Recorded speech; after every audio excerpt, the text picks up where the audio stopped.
حضرت دانیال بنی اسرائیل کے ایک جلیل القدر پیغمبر ہیں جو حضرت دیود علیہ السلام کے بعد اور حضرت عیسیٰ علیہ السلام سے پہلے تشریف لائے۔ وہ خوابوں کی تعبیر دانائی اور بابل کے بادشاہوں بخت نصر کے دور میں اپنی حکمت عملی کے لیے مشہور تھے۔ ان کا واقعہ ایمان توکل اور اللہ کی مدد پر مبنی ہے۔ حضرت دانیال علیہ السلام کا مفصل واقعہ۔ زمانے کا پس منظر۔ حضرت دانیال علیہ السلام کا تعلق بنی اسرائیل کے ان نوجوانوں سے تھا جنہیں بخت نصر نے یروشلم بیت المقدس کی فتح کے بعد بابل عراق میں قیدی بنا لیا تھا تاکہ انہیں شاہی محل میں تربیت دے کر اپنی خدمت میں رکھ سکے۔ بادشاہ بخت نصر کو ایک عجیب خواب آیا جس سے وہ بہت پریشان ہوا لیکن خواب بھول گیا۔ اس نے اپنی سلطنت کے تمام نجومیوں اور کاہنوں کو بلا کر خواب اور اس کی تعبیر مانگی ورنہ قتل کی دھمکی دی۔ کوئی نہ بتا سکا۔ حضرت دانیال علیہ السلام نے اللہ کی مدد سے نہ صرف خواب بتایا بلکہ اس کی تعبیر بھی بتائی جس پر بادشاہ نے انہیں اپنا مقرب بنا لیا۔ ایک روایت کے مطابق بخت نصر نے غرور میں آ کر اپنی ہی تصویر کی پوجا کرنے کا حکم دیا۔ روایات کے مطابق جب حضرت دانیال علیہ السلام نے بادشاہ کے سامنے حق بات کی تو بخت نصر نے انہیں شیروں کے پنجرے ایک گہرے کنویں میں ڈال دیا لیکن اللہ کے حکم سے شیروں نے انہیں کوئی نقصان نہیں پہنچایا۔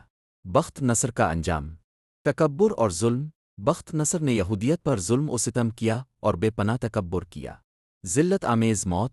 ایک روایت کے مطابق اللہ نے اس کے دماغ میں ایک چھوٹا سا مچھر بھیجا جو اس کی ناک کے راستے اندر گیا اور اس کے دماغ تک پہنچ گیا۔ وہ مچھر اسے مستقل تکلیف دیتا تھا جس سے وہ دیوانہ ہو گیا اور اپنی ہی رعایا کے ہاتھوں ذلیل ہو کر مرا۔ تاریخی پس منظر۔ بخت نصر کا شمار ان 4 بادشاہوں میں ہوتا ہے جنہیں اللہ نے پوری زمین کی حکومت دی تھی۔ حضرت دانیال علیہ السلام کا مقبرہ آج بھی ایران کے شہر شش میں موجود ہے۔ تاریخی روایات کے مطابق جب حضرت دانیال علیہ السلام نے بابل کے بادشاہ کے سامنے حق بات کہی اور بت پرستی کی مخالفت کی تو بادشاہ غضبناک ہو گیا۔ اس نے سزا کے طور پر حضرت دانل کو بھوکے شیروں کے پنجرے آغار میں ڈالنے کا حکم دیا۔ وہ شیر کئی دنوں سے بھوکے تھے اور انسانوں کو چیر پھاڑ کر کھانے کے عادی تھے اس لیے ان کی درندگی اپنے عروج پر تھی۔ جب حضرت دانل کو شیروں کے پاس چھوڑا گیا تو اللہ تعالیٰ نے شیروں کے دلوں میں ان کا رعب اور ہیبت ڈال دی۔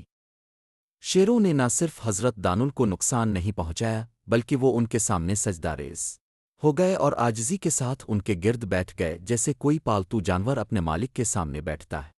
حضرت دانیال علیہ السلام اطمینان کے ساتھ شیروں کے درمیان موجود رہے گویا شیر ان کے محافظ بنے ہوئے ہوں۔ جب بادشاہ نے اگلی صبح دیکھا کہ شیروں نے حضرت دانل کو نقصان نہیں پہنچایا تو وہ حیران رہ گیا اور اس نے اللہ تعالیٰ کی قدرت کا مشاہدہ کیا۔ یہ واقعہ بتاتا ہے کہ جو اللہ پر کامل بھروسہ رکھتے ہیں اللہ تعالیٰ ان کی حفاظت کے لیے سب سے خطرناک دشمنوں کو بھی مسخر کر دیتا ہے۔